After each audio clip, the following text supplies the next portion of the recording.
In this room right now, if there were 100 people facing the exact same problem, 95 of them would get stuck. They'd overthink, they'd panic, they'd give up. But 5 people would find a way out. Today, I'm going to show you exactly what those 5% do differently. Let me tell you about the day I almost lost everything.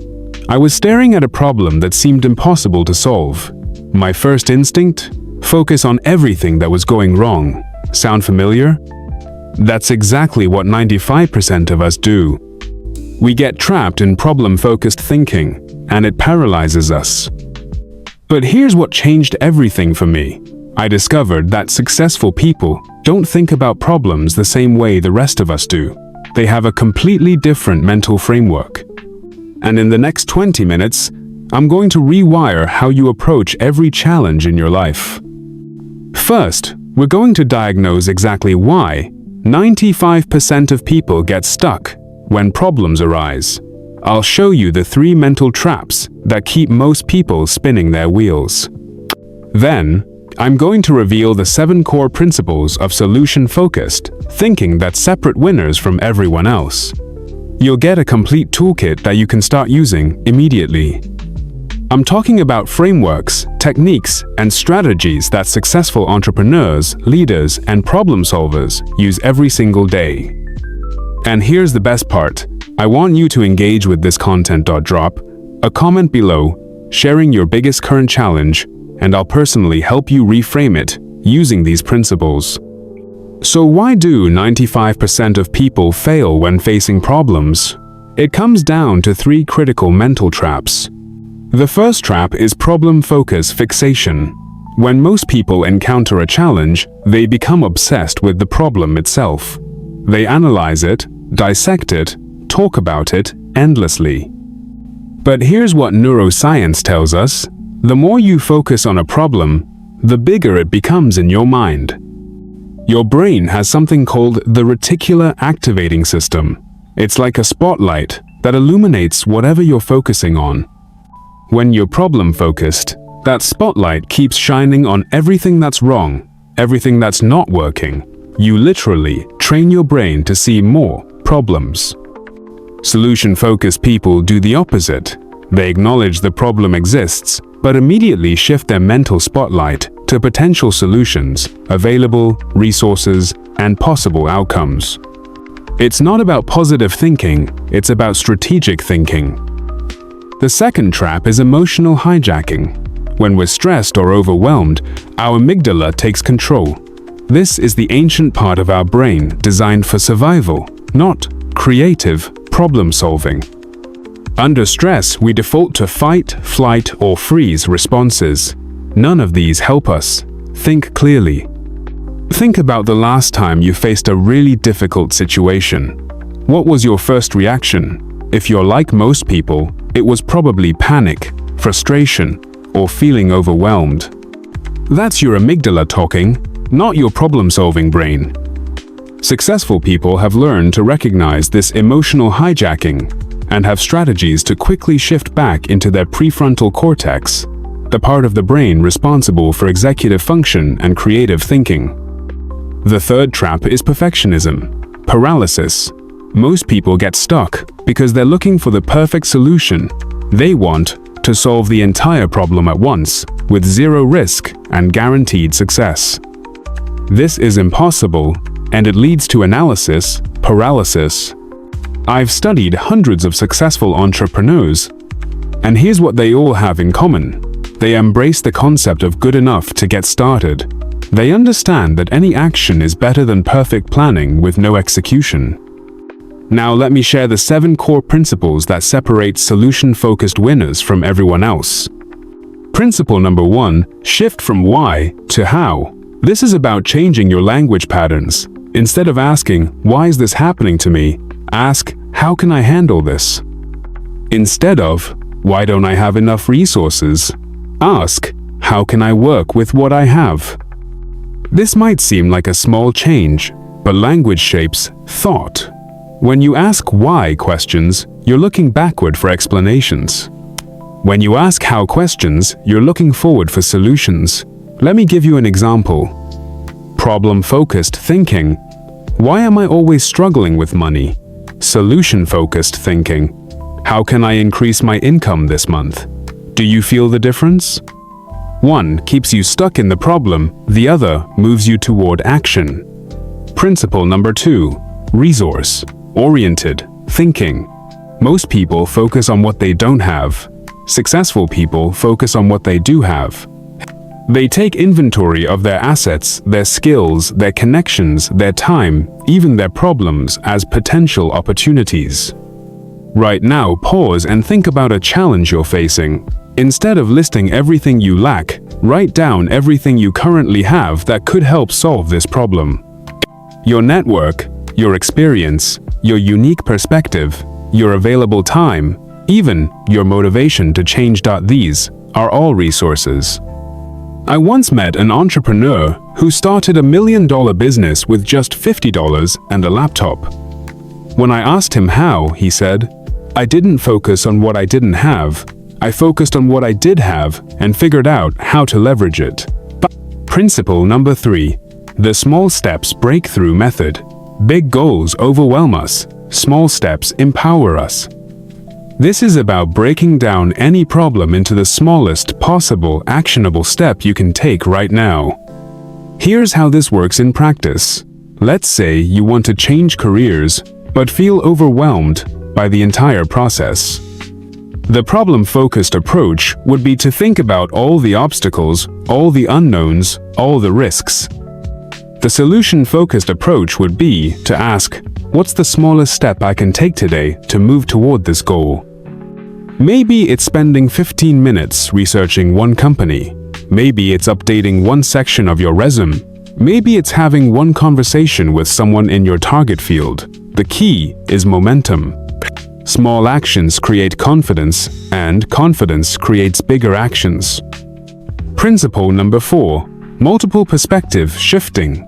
Most people see problems from only one angle, their own. Solution-focused people deliberately shift perspectives. They ask, how would my mentor approach this? How would someone who's already solved this problem think about it? What would I advise a friend in this situation? Here's a powerful exercise. Take your current biggest challenge and write it down. Now rewrite it from 3 different perspectives, as an opportunity, as a learning experience, and as a stepping stone to something better. This isn't about being unrealistic, it's about seeing the full picture. Principle number 5, outcome, reverse engineering. Instead of starting with the problem and trying to work forward, start with your desired outcome and work backward. This is how successful people think. Ask yourself, if this problem were completely solved, what would that look like? What would be different in my life? Then, work backward. What would have to happen right before that outcome? And what would have to happen before that? Keep going until you reach something you can do today. This reverse engineering approach reveals the path that forward thinking often misses. It's like having a GPS for your problem-solving process. Principle number 6, opportunity radar development.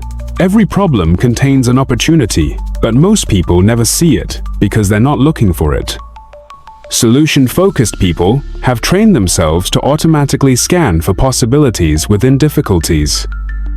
During the pandemic, while most businesses were focusing on what they couldn't do, successful entrepreneurs were asking, what new opportunities has this situation created?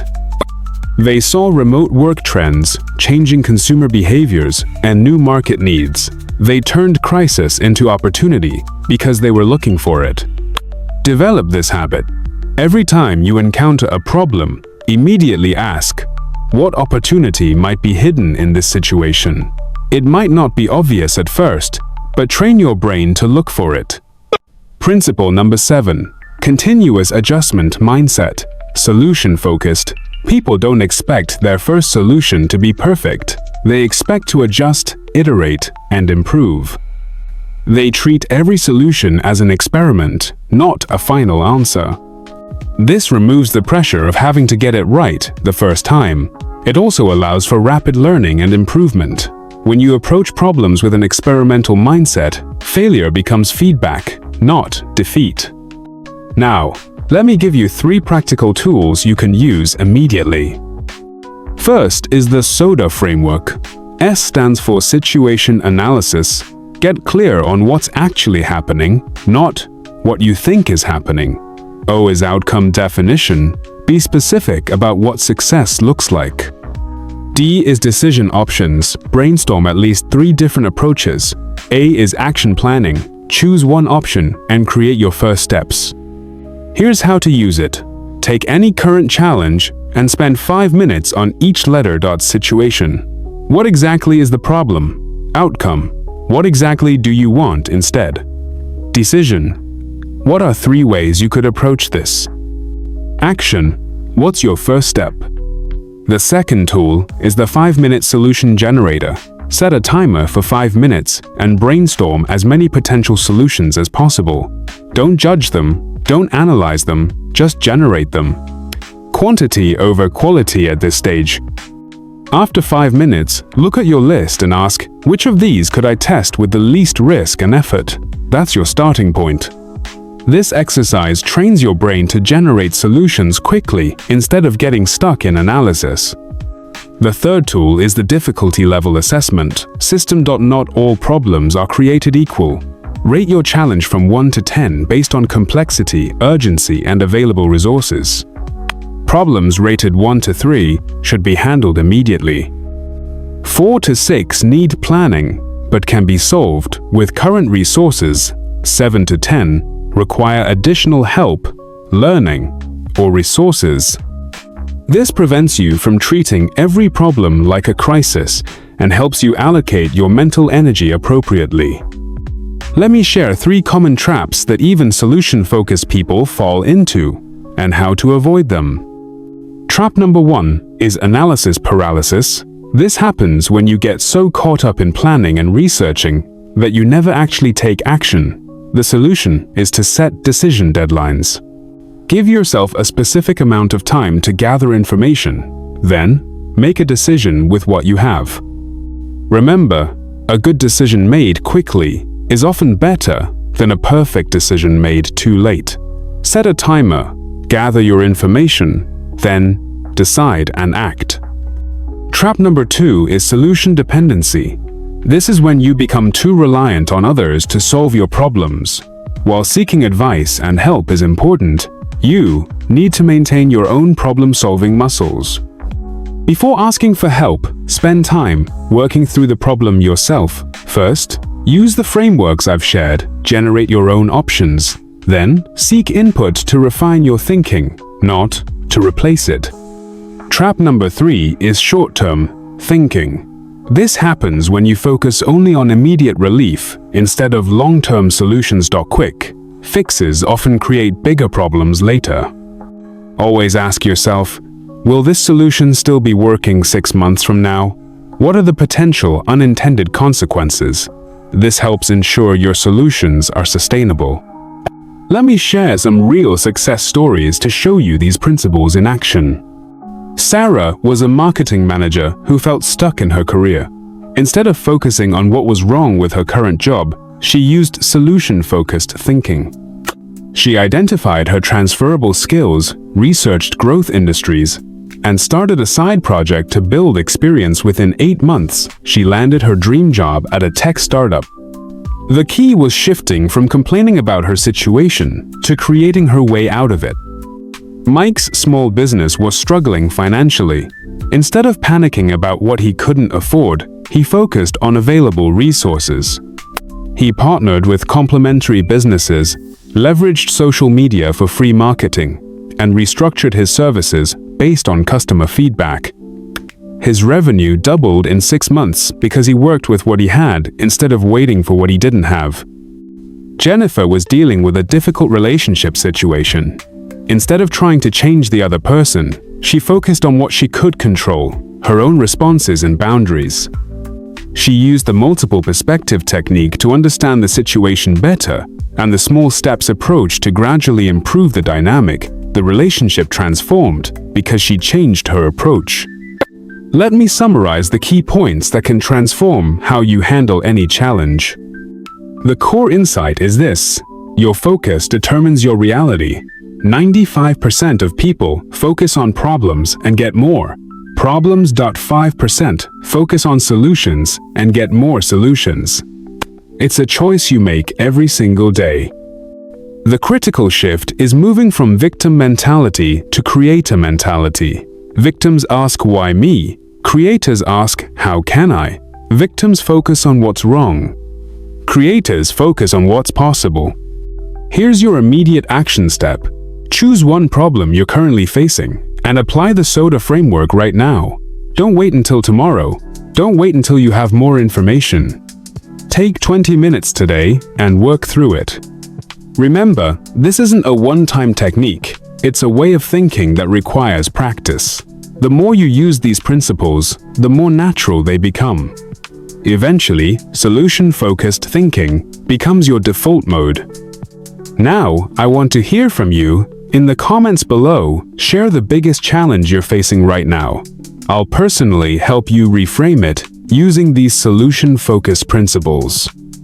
This isn't just about watching content, it's about applying it and getting results. Use the hashtag solution-focused when you share your progress on social media. I want to see how these principles are working in your life. And let me know what specific types of problems you'd like me to address in future videos. If this video has changed how you think about problems, hit that subscribe button for more success mindset content. Your subscription tells me that deep, actionable content like this is valuable to you. Hit the like button if you can already see how you're going to apply these principles. It helps other people discover this content who might really need it right now. And share this video with that friend who always seems to get stuck in problems instead of moving towards solutions. Sometimes we all need a new perspective. Remember, the difference between you and the most successful people you know might just be this mental shift. You have everything you need to start thinking like a solution-focused winner. The question is, will you choose to use it? I'll see you in the next video where we'll dive even deeper into the psychology of success. Until then, keep focusing on solutions, not problems.